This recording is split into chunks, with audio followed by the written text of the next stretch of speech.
savez que je suis un spécialiste du prophétisme et que dans ma thèse d'État, le texte prophétique en France, que vous pouvez trouver d'ailleurs sur Internet,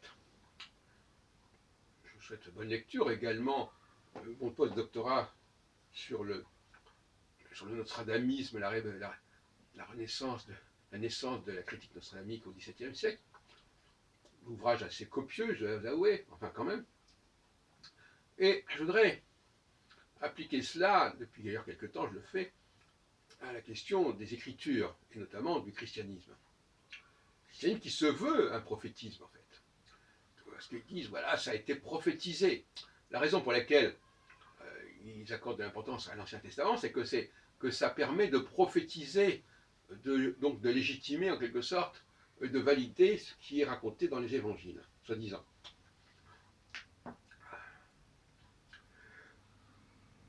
Alors, on a ce fameux débat, on l'a déjà abordé, la question de préfiguration. Pour ne pas parler de plagiat, on parle de préfiguration. Donc c'était préfiguré. Moïse, une préfiguration de Jésus, par exemple. Isaac, une préfiguration de Jésus. Sarah, une préfiguration de Marie, etc. etc.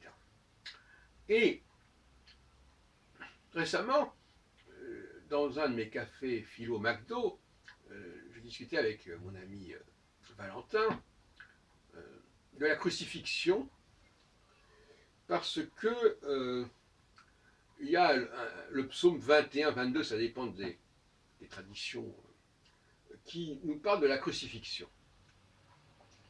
Et alors on dit, ben voilà, voyez-vous, Jésus a été crucifié, donc il était annoncé par le psaume en question. On trouve d'ailleurs cette référence, curieusement, dans Léon Morin, prêtre, avec Jean-Paul Belmondo, film de Melville. Et on a sur ce point-là deux attitudes qui sont possibles. L'une qui consisterait à dire c'est une invention, la crucifixion est une invention. Mais il ne faut pas être aussi radical que cela. Il semble bien que Jésus, en question, historiquement, ait pu être crucifié. Et donc, par conséquent, les gens vont dire, bah, vous voyez bien, alors, le psaume 22 annonçait la crucifixion, qui va marquer le personnage en question, et puis, bon, bah, finalement, Jésus est crucifié. D'autres me disent qu'il y a eu, parmi les Esséniens, il y a eu aussi des maîtres esséniens, quelques temps avant Jésus, qui auraient pu être crucifiés aussi. La crucifixion n'est donc pas un phénomène unique. Rien n'est unique d'ailleurs. Mais je voudrais parler ce matin, enfin ce jour-là, on est le 22 novembre 2017, d'une autre approche, d'une autre piste de recherche. À savoir que on va, pour montrer qu'un personnage a été annoncé, on va prendre des éléments de sa vie, ça vaut aussi pour le nostradamisme, on va prendre des événements de sa vie et on va regarder s'il n'y a pas des textes qui parlent de choses qui correspondent aux éléments de sa vie. Donc, par exemple, Jésus a été crucifié, donc on va chercher un psaume qui touche à la crucifixion. Mais il n'aurait pas été crucifié, on aurait mis l'accent sur d'autres aspects. Donc finalement, c'est une astuce, finalement. C'est-à-dire que, de toute manière, là, on va dire, ah oui, regardez, ça a été annoncé. Oui, ça a été annoncé, mais il y a beaucoup de choses qui auraient pu être annoncées dans les psaumes. Ça, parmi d'autres choses. Et donc, par conséquent, l'astuce de l'exégèse prophétique, c'est l'exégèse nostradamique, ce n'est qu'une expression de l'exégèse prophétique, c'est de dire, ou l'exégèse astrologique plus globalement, c'est de dire, voilà, il vous est arrivé ceci, eh bien, c'était déjà là dans tel et tel élément, préalable. Donc il suffit de chercher dans les sources, en quelque sorte, l'élément qui va correspondre à un événement réel. Par exemple, si Jésus s'était marié, eh bien, on aurait mis l'accent sur le mariage, par exemple.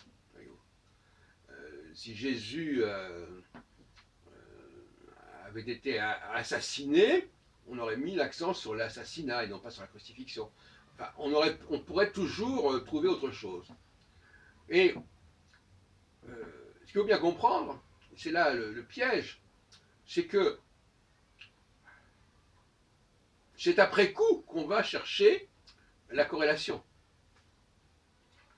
On ne nous a pas annoncé à la veille bon, quand on annonce des tas de choses, quand on a les psaumes, par exemple, il y en a une bonne centaine, plus de 350, vous vous rendez compte de tout ce qu'on peut trouver dans les psaumes. Donc si cet ensemble qui s'appelle les psaumes euh, constitue un élément prophétique, vous imaginez bien qu'on peut expliquer à peu près n'importe quoi de cette façon. Et donc la naïveté serait de dire, ah oui, c'est donc dans les psaumes, donc c'est vrai, puisque effectivement Jésus a été crucifié et que dans les psaumes on parlait de la crucifixion. Mais il faudrait montrer qu'on ne parle dans les psaumes que de la crucifixion.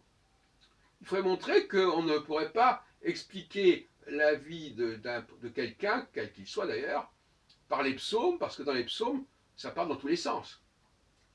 C'est ça aussi qu'il faut bien comprendre. Il ne faut pas être trop naïf quand on aborde ces questions. Et d'une façon générale, je dois reconnaître que plus je prends connaissance du Nouveau Testament et des arguments et l'exégèse du Nouveau Testament, plus je deviens sceptique. Je reviens sur quelques points que j'avais pu aborder antérieurement. Par exemple, le chêne de Mambré.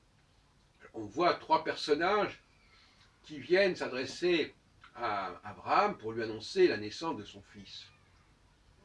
Alors on nous dit, ah mais ça c'est déjà la preuve de la Trinité. Très bien. Alors, d'abord, premièrement, il y a une Trinité. C'est pas la peine d'aller trop loin pour trouver la Trinité chez les Juifs. C'est pas la peine de s'arrêter à ce chêne de Mambré, parce que de toute façon, on a la Trinité au chapitre 3 de l'Exode. Je suis le Dieu d'Abraham, d'Isaac et de Jacob. C'est déjà une Trinité. Mais surtout, ce qui est intéressant, c'est que ça renvoie à autre chose qu'à cette Trinité. Ça renvoie aux rois mages, tout simplement. Les trois rois mages, Gaspard, Melchior et Balthazar, qui viennent, qui apparaissent lors de la naissance de Jésus. C'est ça qui correspond au chêne de Mambré, mais c'est ça qui est calqué sur le chêne de Mambré aussi. Voyez-vous, donc finalement, l'exégète chrétien, il est toujours dans une situation un peu du rasoir d'Occam, c'est-à-dire il est dans une situation un petit peu comme ça sur le fil, où chaque fois qu'il parle de préfiguration, on se dit, mais préfiguration, oui, ou bien copiage, tout simplement. Et cet argument, j'avais déjà trouvé à propos de Nostradamus. Dans certains cas,